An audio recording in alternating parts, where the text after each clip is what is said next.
اس کے پردہ تصور پہ شمیم کی صورت یوں ابھر کے غائب ہوئی جیسے ٹی وی پہ چینل بدلتے ہوئے کوئی چہرہ ایک لمحے کے لیے جھلک دکھا کے غائب ہو جاتا ہے۔ کیا وقت اپنے آپ کو دہرا رہا ہے؟ اس کے ذہن سے سوال ابھرا۔ شاید وقت واقعی خود کو دہرا رہا تھا۔ یہ شاد پور نہیں تھا، یہ لاہور تھا۔ یہ اس کے گھر کی برساتی نہیں تھی، یہ اشفاق کے گھر کا کمرہ تھا۔ لیکن رات وہی تھی اور اپنے محبوب کا انتظار وہی تھا۔ وہ اسی طرح گھڑی کی ٹک ٹک سن رہا تھا اور اس کے کان فریحہ کے قدموں کی چاپ پہ لگے ہوئے تھے۔ اس نے بیرونی دروازہ کھلا چھوڑ دیا تھا۔ رات 9 بجے کے بعد فریحہ 1-2 بار اپنی کوٹھی کی نیم تاریک بالکنی میں نظر آئی، تاہم اس کی آمد کے آثار نہیں تھے۔ وہ ساری رات اسد نے کانٹوں کے بستر پہ کروٹیں بدلتے گزار دی۔ صبح گراؤنڈ پہ بھی وہ بے حد سست اور بجھا بجھا سا نظر آیا۔ اسے 1-2 موقعوں پہ قدیر صاحب سے ہلکی سی ڈانٹ بھی پڑی۔ انہوں نے اسد کو وارننگ بھی دی کہ ٹرافی کے میچ شروع ہونے والے ہیں، لہٰذا وہ اپنے کھیل پہ توجہ دے۔ اس روز دوپہر کو فون پہ فریحہ سے مختصر بات ہوئی۔ وہ بولی، اسد میں جانتی ہوں آپ انتظار کرتے رہے ہوں گے، لیکن میں نے آپ سے پہلے ہی کہہ دیا تھا کہ میں آ نہیں سکوں گی۔ دراصل اسد نے فون بند کر دیا، کمرے میں آ کے گر پڑا۔ اس کا جسم جیسے بخار میں پھنک رہا تھا۔ اس نے اچھی خاصی ناراضگی دکھائی تھی۔ اس کا خیال تھا کہ شاید آج رات فریحہ اپنی زیادتی کا ازالہ کر دے۔ وہ نہ چاہنے کے باوجود اس کا انتظار کر رہا تھا۔ وہ آدھی رات تک جاگتا رہا، پھر درد کے بے پناہ بوجھ تلے دب کے سو گیا۔ صبح وہ گراؤنڈ پہ بھی نہ جا سکا۔ آج ایک حریف کلب کی ٹیم کے ساتھ بڑا کانٹے دار میچ بھی تھا۔ یہ میچ اسد کے پسندیدہ گراؤنڈ یعنی اولڈ کیمپس کے گراؤنڈ پہ ہو رہا تھا۔ وہ 9 بجے کے قریب گراؤنڈ میں پہنچا۔ کچھ تو فریحہ کے رویے کا رنج تھا، کچھ اوپر سے قدیر صاحب نے بھی ٹھیک ٹھاک ڈانٹ پلائی۔ اسد کے اندر وہی جھنجھلاہٹ اور تپش پیدا ہو گئی جو اکثر اس کے کھیل میں ایک خاص قسم کا سپارک پیدا کر دیتی تھی۔ اس روز کا میچ واقعی یادگار ثابت ہوا۔ یہ میچ 3 طرح سے یادگار تھا۔ ایک تو A1 کلب نے اپنے سب سے پرانے حریف شام نگر جم خانہ کو یونیورسٹی گراؤنڈ میں شکست دی تھی۔ دوسرے، اسد نے اس میچ میں وننگ کارکردگی دکھائی تھی اور 108 اسکور کیے۔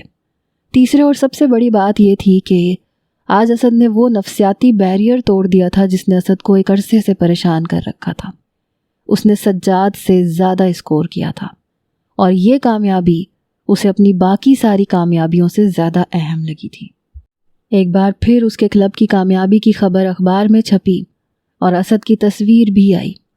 صبح سویرے فریحہ نے بالکنی میں آ کے اخبار لہرایا اور اسد کو سنانے کے لیے زور سے بولی، دیکھو شاہین، ذرا پہچانو یہ کس کی تصویر ہے؟ تصویر دیکھ کے شاہین نے بالکنی سے ہی آنکھ لگائی۔ اسد بھائی دیکھیں آپ کی تصویر آئی ہے۔ ہاں دیکھیے میں نے، اسد نے خشک لہجے میں جواب دیا اور کمرے میں چلا گیا۔ 9-10 بجے کے قریب فون کی گھنٹی بجی۔ اسد کی توقع کے عین مطابق وہ فریحہ تھی۔ اس کی آواز سنتے ہی اسد نے فون بند کر دیا۔ چند سیکنڈ کے بعد گھنٹی پھر بج اٹھی۔ اس مرتبہ بھی فریحہ ہی تھی۔ وہ بولی، عجیب آدمی ہیں آپ، فون بھی ٹھیک سے اٹینڈ نہیں کرتے۔ پینڈو ہوں نا، شہری بنتے بنتے دیر لگے گی۔ پینڈو تو آپ واقعی ہیں، کم از کم تصویر میں تو لگ رہا ہے۔ بندہ خدا کوئی نئی تصویر بھیج دیتے۔ یہ بتانے کے لیے فون کیا تھا آپ نے؟ نہیں، میں آپ سے کچھ کہنا چاہ رہی تھی۔ تو یوں کہیے نا کہ لیکچر دینا چاہ رہی ہیں، ایک نادان بچے کو برے بھلے کی تمیز سمجھانا چاہ رہی ہیں، اونچ نیچ بتانا چاہ رہی ہیں۔ ارے آپ تو ضرورت سے کچھ زیادہ ہی ناراض لگ رہا ہوں بھی، تو آپ کو کیا؟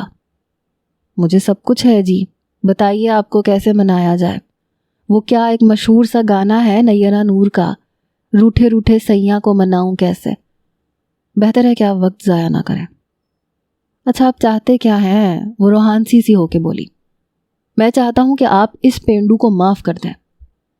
میں جانتی ہوں آپ کا منہ کیوں بنا ہوا ہے، لیکن میرا مطلب ہے میری سمجھ میں نہیں آ رہا، آپ ایسا کیوں نہیں کرتے کہ آپ اپنی امی سے بات کریں، یا پھر یہ امی ایک دم بیچ میں کیسے کود پڑی۔ اس نے جل کے کہا اور فون بند کر دیا۔